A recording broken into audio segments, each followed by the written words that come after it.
कि किसी भी सिस्टम का जो नेट चार्ज रहता है वो कंजर्व रहता है। हम कोई सिस्टम ले लें, जैसे मान लो हम एक सिस्टम ले लेते हैं, कौन सा, वही सिंपल जो हम एक्सपेरिमेंट किए थे कि glass rod and silk, glass rod and silk. ये ग्लास रॉड है और ये सिल्क है। तो देखा जाए कि पहले जब इसको आपस में नहीं रब किया गया था तो दोनों पे कोई चार्ज नहीं था, मतलब इस पे भी चार्ज जीरो था, इसका भी क्यू जो था वो जीरो था, और इसके भी चार्ज क्या थे, वो जीरो थे, कोई चार्ज नहीं था। जीरो होने का मतलब ये कि नेट चार्ज नहीं, जीरो होने का मतलब कि कोई एक्स्ट्रा चार्ज नहीं, अलग से कोई चार्ज नहीं डाला गया है। अब मान लो जब इसको हम रब करते हैं, जब इसको हम रब करते हैं, इसको आपस में रगड़ते हैं, तो रगड़ने के बाद क्या होगा, रगड़ने के बाद होगा कि हम मैकेनिकल वर्क करेंगे, उस मैकेनिकल वर्क की एनर्जी हीट एनर्जी में कन्वर्ट होगी, और उस हीट एनर्जी की वजह से दोनों सरफेस को हीट मिलेगा। दोनों सरफेस को जो अभी कांटेक्ट में होगा, रब हो रहा होगा, जिसपे इसको लेकर हम रगड़ रहे होंगे, वो आपस में कांटेक्ट में होगा और उसको हीट मिलेगा, और हीट मिलने के कारण वो हीट मैटर को मिला, मैटर मतलब एटम को मिला, एटम के थ्रू वो इलेक्ट्रॉन को मिला। अब जिसका इलेक्ट्रॉन लूजली बॉन्डेड है, या फिर कह लो उतनी एनर्जी से जिसका इलेक्ट्रॉन अपने पेरेंट एटम को छोड़ के जा सकता है, वो चला जाएगा।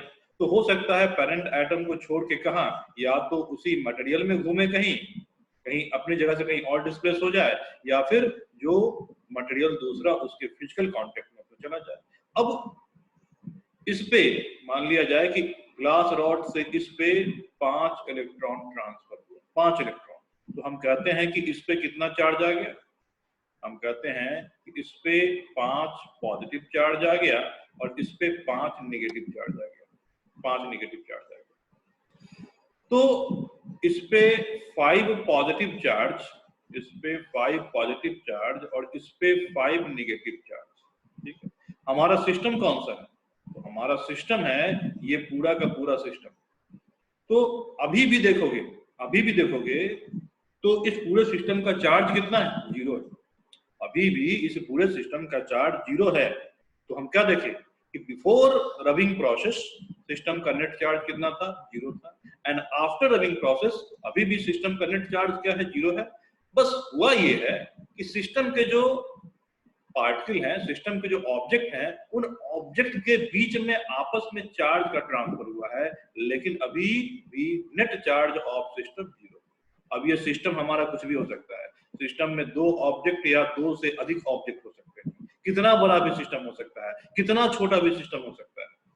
तो ये बोला गया कि जब भी हम ये डिफाइन कर दें कि हाँ ये चीज हमारा सिस्टम, ये हमारा सिस्टम है, ग्लास रॉड सिल्क हमारा सिस्टम है, प्लास्टिक रॉड एंड वुलन पर हमारा सिस्टम है, ये चीज हमारा सिस्टम है, तो उस सिस्टम में जब भी तुम चार्ज देखोगे थ्रू आउट जो भी है उसके लाइफ टाइम में, तो चार्ज क्या रहेगा, कांस्टेंट रहेगा, कंजर्व रहेगा। अगर इस पूरे ब्रह्मांड को, इस पूरे यूनिवर्स को एक सिस्टम मान लिया जाए, इस यूनिवर्स में जितने भी प्लैनेट हैं, जितने भी स्टार्स हैं, जितने भी चीजें हैं, सबको उसी सिस्टम का पार्ट माना जाए, तो पूरे यूनिवर्स का जो चार्ज क्या रहा होगा, वो कांस्टेंट रहा होगा, वो एक फिक्स रहा होगा, वो न्यूट्रल रहा होगा। बस हुआ होगा कि हाँ एक ऑब्जेक्ट से दूसरे ऑब्जेक्ट के बीच में चार्ज का ट्रांसफर होता है, और वही ट्रांसफर से बहुत सारे फिनोमेनन होते हैं, जिन फिनोमेनन में से कुछ फिनोमेनन हम लोग ऑब्जर्व भी करते हैं, देख पाते हैं।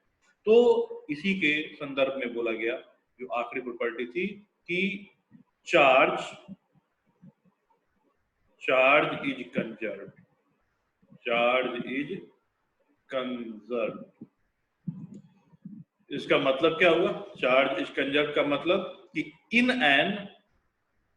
An isolated system, in an isolated system मतलब वो सिस्टम जो बाकी दुनिया से बिल्कुल परे है, अलग है, उस सिस्टम के अलावा और कोई ना है इसमें। In an isolated system the total charge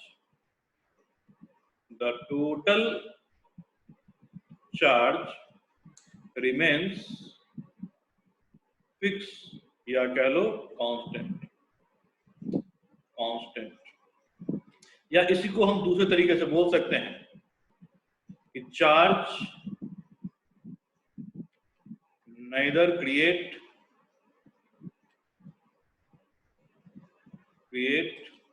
nor destroy,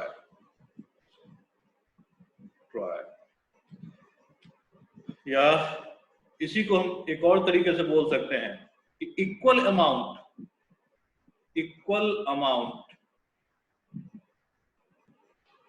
of positive and negative charge appear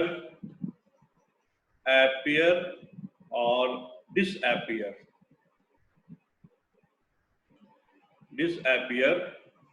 in any system in any isolated system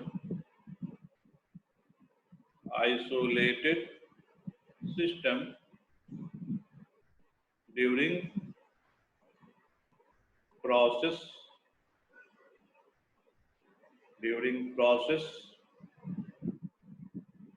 related to charging,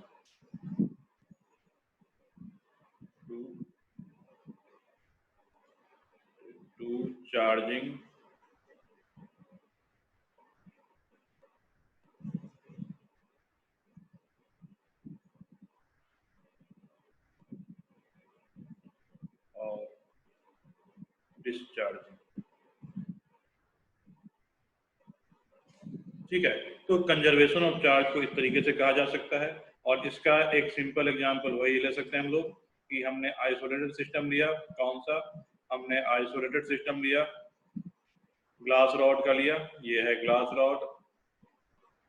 rod, और ये हमने क्या लिया, ये सिल्क ले लिया।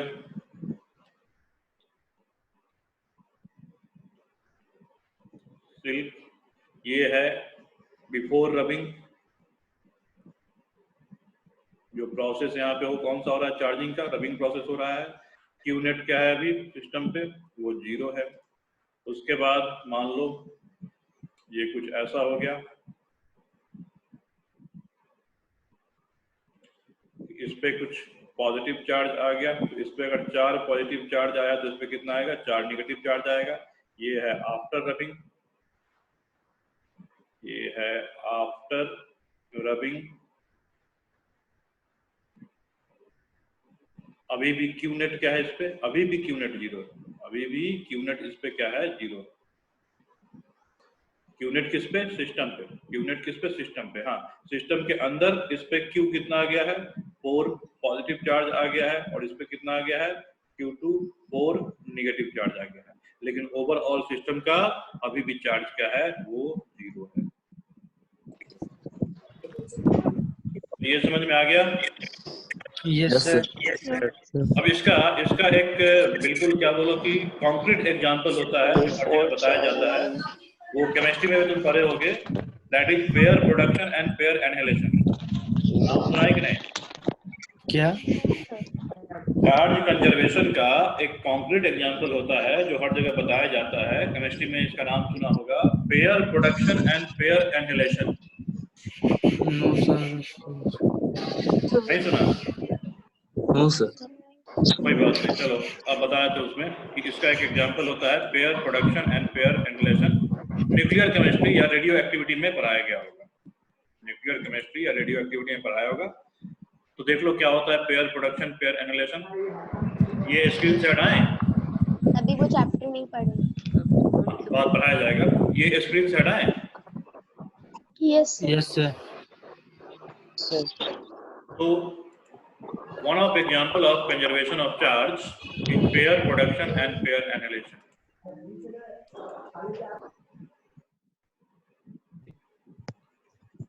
Example of conservation of charge जो होता है वो है pair production. pair production and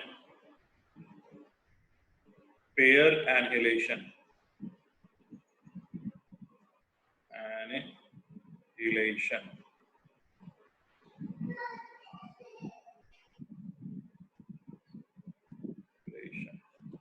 तो सबसे पहले देखो कि पेयर प्रोडक्शन क्या होता है। पेयर प्रोडक्शन तो वास्तव में ये जो है मास और एनर्जी का कन्वर्जन है। आइंस्टीन के थ्योरी से पहले ये माना जाता था कि मास और एनर्जी का आपस में कन्वर्जन नहीं हो, मतलब मास और एनर्जी आपस में कन्वर्ट नहीं हो सकते। लेकिन आइंस्टीन ने अपनी जो थ्योरी दी और उस थ्योरी में एक इक्वेशन दिया E = mc², E = mc², जहां पे m जो है ये मास होता है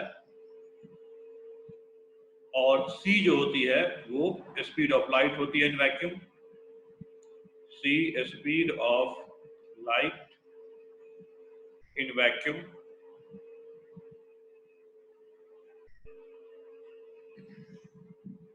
इन वैक्यूम।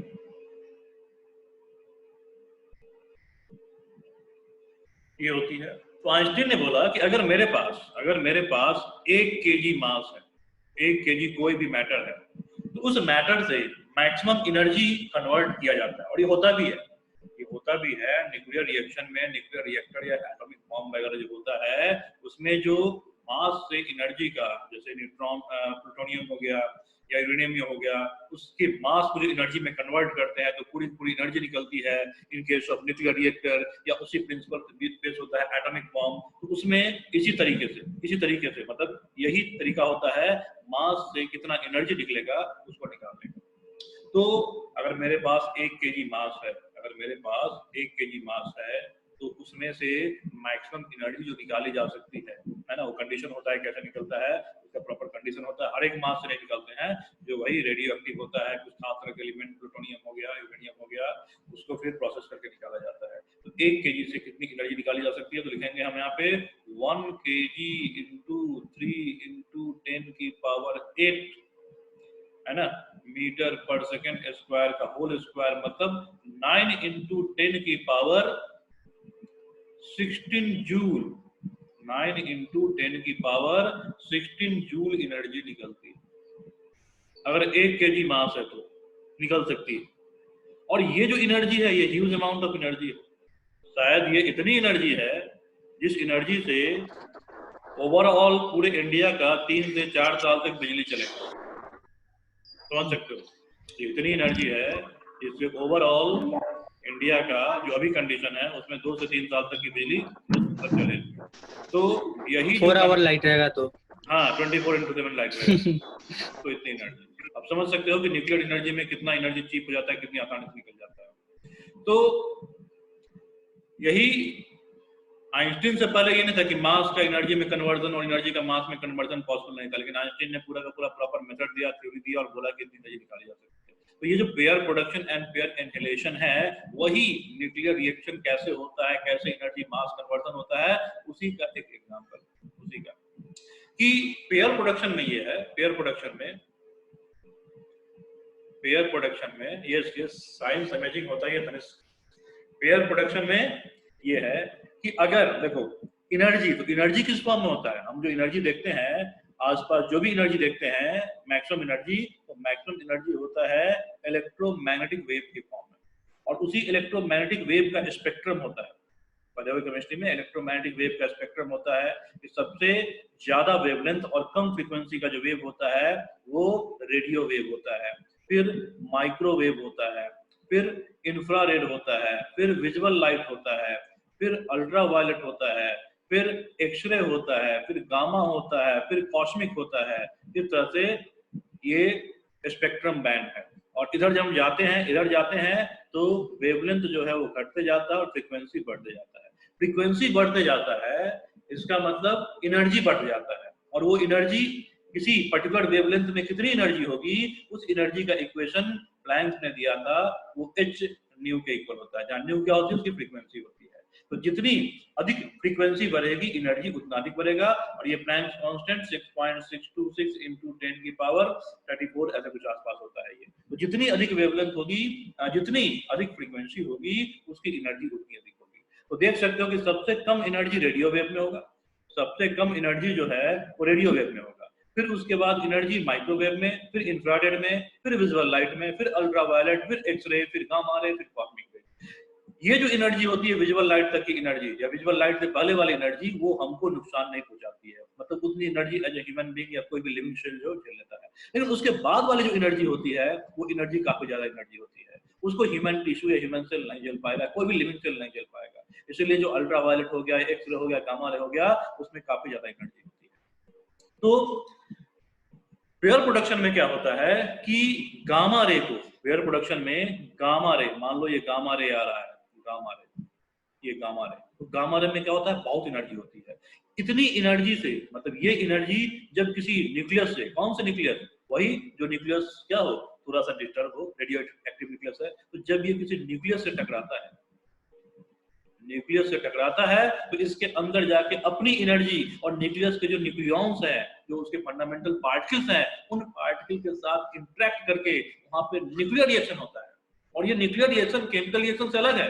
जो केमिस्ट्री में भी केमिकल रिएक्शन पढ़ते हो, उसमें खाली इलेक्ट्रॉन का इधर उधर ट्रांसफर होता है। न्यूक्लियर रिएक्शन में क्या होता है, न्यूक्लियर रिएक्शन में न्यूक्लियर के अंदर न्यूक्लियॉन्स होते हैं, उनके बीच में आपस में इंटरेक्शन होता है। अब ये जो यहाँ पे गामा रे इस न्यूक्लियस से मिला, कौन से न्यूक्लियस से, रेडियो एक्टिव न्यूक्लियस से मिला, तो वहां से मिलने के बाद क्या करता है कि ये गामा रे उनके साथ मिलके ये जो एनर्जी है, ये एनर्जी ये मैटर में कन्वर्ट हो जाता है। तो अभी देख लो, गामा रे, रे क्या है, एनर्जी है, तो एनर्जी पे नेट चार्ज क्या होगा, एनर्जी पे नेट चार्ज 0 होगा। और जब ये जो रे है, एक रे जो सर्टेन वेवलेंथ की होगी, जैसा सर्टेन फ्रीक्वेंसी की होगी, अच्छा रिपीट, ओके, ये बोल रहे हैं कि पेयर प्रोडक्शन में क्या होता है, पेयर प्रोडक्शन में कि गामा रे देख सकते हो यहाँ पे जो एनर्जी का स्पेक्ट्रम बताए हैं, उस एनर्जी के स्पेक्ट्रम के हिसाब से जब हम radio wave, microwave, infrared, visual light, ultraviolet, x-ray, gamma, cosmic, तो जब हम इधर बढ़ते चले जाते हैं तो क्या होता है, एनर्जी बढ़ती जाती है।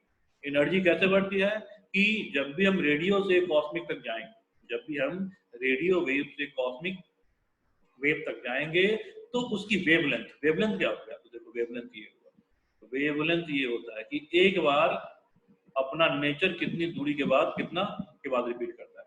तो वेवलेंथ जो है वो क्या होगा, घटते जाएगा, वेवलेंथ घटते जाएगा। कॉस्मिक रे का वेवलेंथ जो है बहुत छोटा होता है, कॉस्मिक रे का वेवलेंथ बहुत छोटा होता है, कॉस्मिक रे की वेवलेंथ बहुत छोटी, फ्रीक्वेंसी बहुत ज्यादा होती है, और जिसकी फ्रीक्वेंसी जितनी अधिक होगी उसमें एनर्जी उतना ही अधिक होगा। तो गामा रे में एनर्जी काफी ज्यादा होता है। गामा रे क्या होता है, गामा रे जब किसी रेडियो एक्टिव, मतलब ऐसे न्यूक्लियस जो ऑलरेडी क्या है, बड़ा है, और न्यूक्लियस होता है क्या, देखो न्यूक्लियस जो है वो एटम में एक स्पेस है, एक जगह है जहां पे सारे के सारे पॉजिटिव चार्ज पार्टिकल एक जगह इकट्ठा हो जाते हैं, एक जगह रह जाते हैं, और उनको बांधता है न्यूक्लियर फोर्स या स्ट्रॉन्ग फोर्स, वो उनको बांधता है। तो और इसमें बहुत सारे न्यूक्लियस स्टेबल भी होते हैं, बहुत सारे न्यूक्लियस अनस्टेबल होते हैं। स्टेबल कब होगा, जब न्यूक्लियस की जो साइज है, न्यूक्लियस का रेडियस है 10 की पावर -15 मीटर से छोटा होगा, वो न्यूक्लियस माना जाता है कि स्टेबल होगा। और जब जैसे जैसे ये न्यूक्लियस की रेडियस 10 की पावर -15 से के आसपास पहुंचती है या उससे बड़ी होनी शुरू हो जाती है, वो न्यूक्लियस क्या होता है, अनस्टेबल हो जाता है। और वैसे ही न्यूक्लियस पे या कह सकते हो स्टेबल न्यूक्लियस होगा, उस पे भी अगर गामा रे इंसिडेंट करेगा, गामा रे उस पे स्ट्राइक करेगा, तो गामा रे उस न्यूक्लियस में जो न्यूक्लियॉन्स होते हैं, कौन कौन, न्यूट्रॉन्स हो गया, प्रोटॉन्स हो गया, और भी फंडामेंटल पार्टिकल, इलेक्ट्रॉन्स, रेडियॉन्स, ये सब होते हैं, तो उनके साथ इंटरेक्ट करके ये एनर्जी जो है मैटर में कन्वर्ट होता है। और यहाँ से जब बाहर निकलेगा,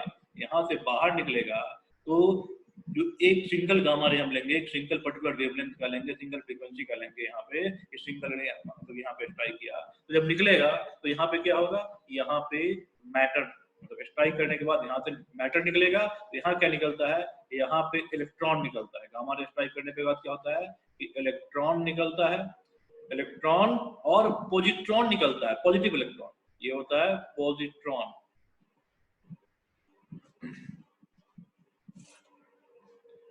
पॉजिट्रॉन, पॉजिट्रॉन निकलता है, पॉजिट्रॉन को हम लोग पॉजिटिव इलेक्ट्रॉन बोलते हैं। मतलब इलेक्ट्रॉन के ही बिल्कुल नेचर वाला, इलेक्ट्रॉन के जैसा मास वाला, इलेक्ट्रॉन के नेचर वाला, लेकिन चार्ज दोनों में क्या होता है, अपोजिट होता है। तो पॉजिटिव चार्ज को हम लोग पॉजिट्रॉन बोल सकते हैं, तो पॉजिट्रॉन निकलता है। तो देखो बिफोर स्ट्राइकिंग, मतलब बिफोर ये जब न्यूक्लियस पे जब स्ट्राइक हुआ उस समय क्यू नेट इस पे कितना था, 0 था। एंड आफ्टर स्ट्राइकिंग जो मैटर क्रिएट हुआ, आफ्टर स्ट्राइकिंग जो मैटर क्रिएट हुआ, इस मैटर में भी क्यू नेट क्या है, 0 है।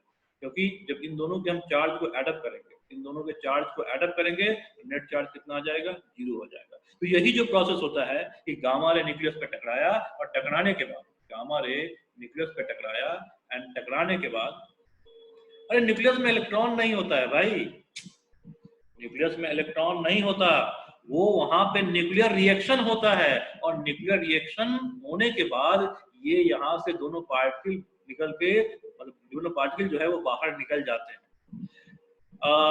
अभी तुमने न्यूक्लियर केमिस्ट्री नहीं पढ़ा है। देखो न्यूक्लियर केमिस्ट्री जब पढ़ोगे ना, तो न्यूक्लियर रिएक्शन होता है, तो उस न्यूक्लियर रिएक्शन के दरमियान में होता क्या है कि जो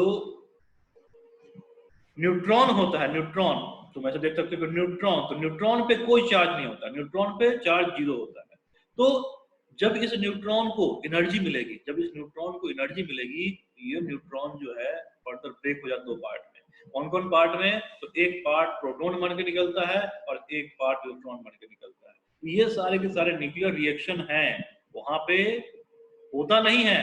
बोले तो गामा रे उसमें गया, उसके पार्टिकल से इंटरेक्ट किया, उसके पार्टिकल का टकराया, तोड़ा, तो क्या हुआ होगा, यही उसके पार्टिकल को टकरा के तोड़ के कुछ इस तरह का पार्टिकल निकाला होगा। तो ये जो एनर्जी है, एनर्जी, ये एनर्जी, ये गामा रे वो वहां पे कंबाइन होकर न्यूक्लियस में जाके कंबाइन होके ये मैटर बन गया। न्यूक्लियस में इलेक्ट्रॉन नहीं था, ये गामा रे जो गया ना, वही वहां पे इंटरेक्ट करके कंबाइन करके ये दोनों पार्टिकल बन के निकला। मतलब एनर्जी जो है वो मैटर में कन्वर्ट हुई। ये प्रोसेस होता है और इसी प्रोसेस को हम लोग बोलते हैं पेयर प्रोडक्शन। चलो अब जो डाउट है पूछो। कि जैसे एनर्जी से ही तो जैसे ये जो पार्टिकल निकल रहा है वो बन रहा है, टोटल मास बढ़ेगा इसका। यही जो इसी एनर्जी के इक्विवेलेंट जो मास है, कितना मास, कितना एनर्जी का, तो mass equal to energy upon c square लिख सकते हैं ना। तो इस रे में कितना इस रे में कितना एनर्जी रहा होगा, वो एनर्जी लिख सकते हो ना कि एनर्जी कितना होगा, h न्यू के इक्वल होगा। और स्पीड ऑफ लाइट के स्क्वायर से इसको डिवाइड करोगे तो जो मैटर आएगा वही मैटर यहाँ पे तुमको मिलेगा। तो वही मैटर जो वही इलेक्ट्रॉन और पॉजिट्रॉन मिलता है। चलो और कोई डाउट?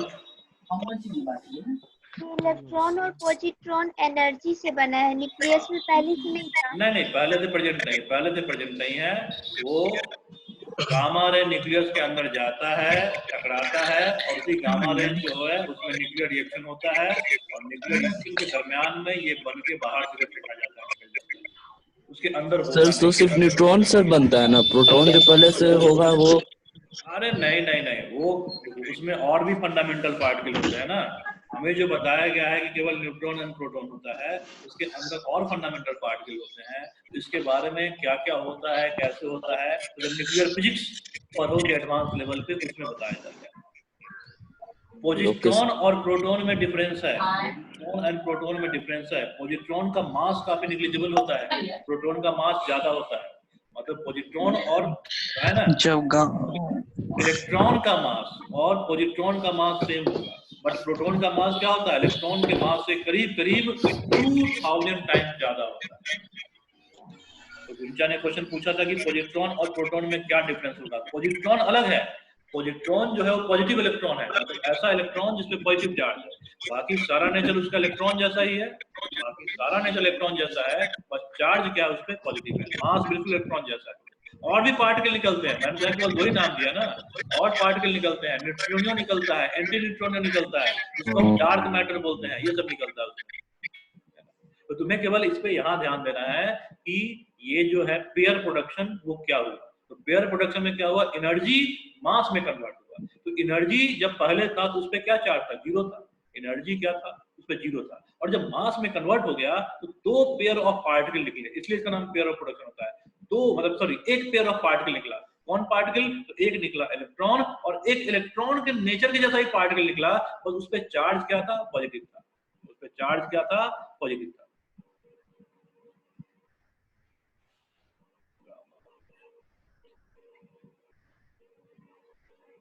एक मिनट, कोई क्वेश्चन पूछा उसको पढ़ रहे हैं। सारे फंडामेंटल पार्टिकल न्यूट्रॉन से आते हैं, अरे न्यूट्रॉन से भी आते हैं, और उसके अंदर और भी फंडामेंटल पार्टिकल है उससे भी आता है। एग्जैक्टली, देखो न्यूक्लियर फिजिक्स जो है ये अपने आप में काफी एक बहुत लंबा चौड़ा टॉपिक है, तो उसमें हमको नहीं घुसना है, यहाँ केवल पेयर प्रोडक्शन और पेयर एनालिसिस समझ के निकल जाना है। हाँ सुमित बोलो, क्या बोल रहे थे? सुमित कुछ पूछना चाह रहे थे? Yes sir. बोलो। सर अगर किसी ऑब्जेक्ट की मास लाइट के स्पीड के बराबर नहीं होगा तो उसको एनर्जी में कन्वर्ट नहीं किया जा सकता है? नहीं किया जा सकता। जब तक लाइट की स्पीड के बराबर होगी नहीं, तभी होगा, तभी कन्वर्ट कर सकते हैं। इसीलिए E = mc² वाला जो इक्वेशन है, जो हम लोग ऐसे मास देखते हैं उसमें नहीं होता कि चलो 2 kg का लकड़ी है, वुड है, उसको एनर्जी में कन्वर्ट कर देते हैं, वो नहीं हो सकता है ना। वो न्यूक्लियर रिएक्शन के थ्रू होता है, और जो फंडामेंटल पार्टिकल होते हैं, काफी लाइट वेट पार्टिकल होते हैं, उसी की स्पीड लाइट के स्पीड के इक्वल होती है। तो वो क्या होता है, नहीं पता, इलेक्ट्रॉन का dual nature. Yes sir. Electron particle भी होता है, वेव भी होता है, तो वेव क्या होगा, एनर्जी हो गया ना। इलेक्ट्रॉन के ड्यूअल नेचर में पार्टिकल वेव दोनों होता है, तो वो तभी हो सकता है ना, वो लाइट के स्पीड से चलेगा। तो ये सारे के सारे जितने भी है E = mc², वो सारे के सारे फंडामेंटल पार्टिकल उसी पे अप्लाई होता है। और तुम्हें यहाँ बहुत ज्यादा नहीं, बस पेयर प्रोडक्शन क्या है कि बस इतना याद रखना है कि पेयर प्रोडक्शन जब भी पूछे ऑब्जेक्टिव, एक मिनट, तो पेयर प्रोडक्शन जब भी पूछे ऑब्जेक्टिव क्वेश्चन में, तो होना क्या, गामा रे न्यूक्लियस पे स्ट्राइक होगा, तो गामा रे क्या, एनर्जी, तो एनर्जी पे नेट चार्ज 0, और स्ट्राइक होने के बाद न्यूक्लियस से 2 चार्ज सीधे बाहर फेंकाता है। एक चार्ज इलेक्ट्रॉन होता है, और एक इलेक्ट्रॉन जैसा ही होता है, लेकिन उसके चार्ज पे क्या होता है, पॉजिटिव होता है। बस इतना याद रखना है। सर हमने पहला क्वेश्चन अंजलि ये पूछी थी कि न्यूक्लियस में तो पहले से ही चार्ज होगा, तो अब जब गामा रेज उस पे एनर्जी देगा तो उस एनर्जी के कारण और उस पे मास आ जाएगा, तो इलेक्ट्रॉन प्लस पॉजिट्रॉन का मास न्यूक्लियस से ज्यादा होगा। इलेक्ट्रॉन पॉजिट्रॉन का मास न्यूक्लियस से ज्यादा होगा, मतलब अरे नहीं, देखो ये जो गामा रे था ना, गामा रे में कुछ एनर्जी मान लो 10 जूल एनर्जी मान लेते हैं, ठीक है, 10 जूल एनर्जी और m और c², 10 जूल एनर्जी उस गामा रे में थी, आके टकराई, तो मास जो हो गया 10 जूल अपॉन, देखो न्यूट्रॉन से न्यूक्लियस से कोई मास नहीं निकला है, न्यूक्लियस से कोई मास नहीं निकला है। ये जो गामा रे था ना, गामा रे वो न्यूक्लियस के अंदर गया, अपने आप को मास में कन्वर्ट किया, और वो मास दोनों कौन सा था, एक इलेक्ट्रॉन था, एक प्रोटॉन था, बाहर निकल गया था। और वो सिर्फ गामा रेज का मास ही इलेक्ट्रॉन और पॉजिट्रॉन बन के आ गया। हाँ, गामा रे एनर्जी थी, वो मास में कन्वर्ट हो गया, E = mc² के हिसाब से मास में कन्वर्ट हो गया। बस इतना याद रखना। तो मास जब लाइट की स्पीड से चल रहा है तब तो मास इंफिनिटी हो जाएगा ना। हाँ, मास बहुत ज्यादा हो जाता है। देखो इन्फिनिटी क्या है, इन्फिनिटी रिलेटिव टर्म है ना, इन्फिनिटी जो है वो रिलेटिव टर्म है। ये से किससे कंपेयर कर रहा है, किससे कंपेयर कर रहे हैं उस पर डिपेंड करता है। तो इलेक्ट्रॉन का जो मास है, इलेक्ट्रॉन का मास 9.31, उसके लिए इन्फिनिटी क्या हो गया, उसके लिए इन्फिनिटी तो 1 ग्राम हो जाएगा ना। यस सर, उससे होता है ना इन्फिनिटी, मतलब कि बहुत ज्यादा, जो भी मास है उससे बहुत ज्यादा हो जाएगा। अभी जो उसका प्रेजेंटली मास है उस पार्टिकल का, उस फंडामेंटल पार्टिकल का, उस फंडामेंटल पार्टिकल से उसका मास जो है वो काफी ज्यादा हो जाएगा। Yes sir. ओके, तो पेयर प्रोडक्शन में इतना बस ये याद रखना है कि गामा रे टकराया न्यूक्लियस से, और वो गामा रे जो एनर्जी थी उस एनर्जी ने अपने आप को मास में कन्वर्ट किया। उस मास के कन्वर्जन में न्यूक्लियस जो उसका हेल्प करता है bye nuclear phenomenon, nuclear reaction, और वो इलेक्ट्रॉन और पॉजिट्रॉन बन के निकलता है, और इसी प्रोसेस को पेयर प्रोडक्शन बोला जाता है, क्योंकि इसमें 2 मैटर का क्या होता है, प्रोडक्शन होता है, दो मैटर का जन्म होता है, that is the pair of production. और इसका जो रिवर्स हो जाएगा, उसका नाम हो जाएगा पेयर एनिहिलेशन। मतलब कहीं इलेक्ट्रॉन है, पोजिट्रॉन है, आके टकराएगा, इनके बीच में रिएक्शन होगा, ये अपने आप को न्यूट्रलाइज करके वापस से गामा रे आ जाएगा। चलो ये नेक्स्ट सेशन में बताते हैं, इसका नाम हो जाएगा पेयर एनिहिलेशन। तो नेक्स्ट सेशन के लॉगिन करो, ये सेशन खत्म हो गया।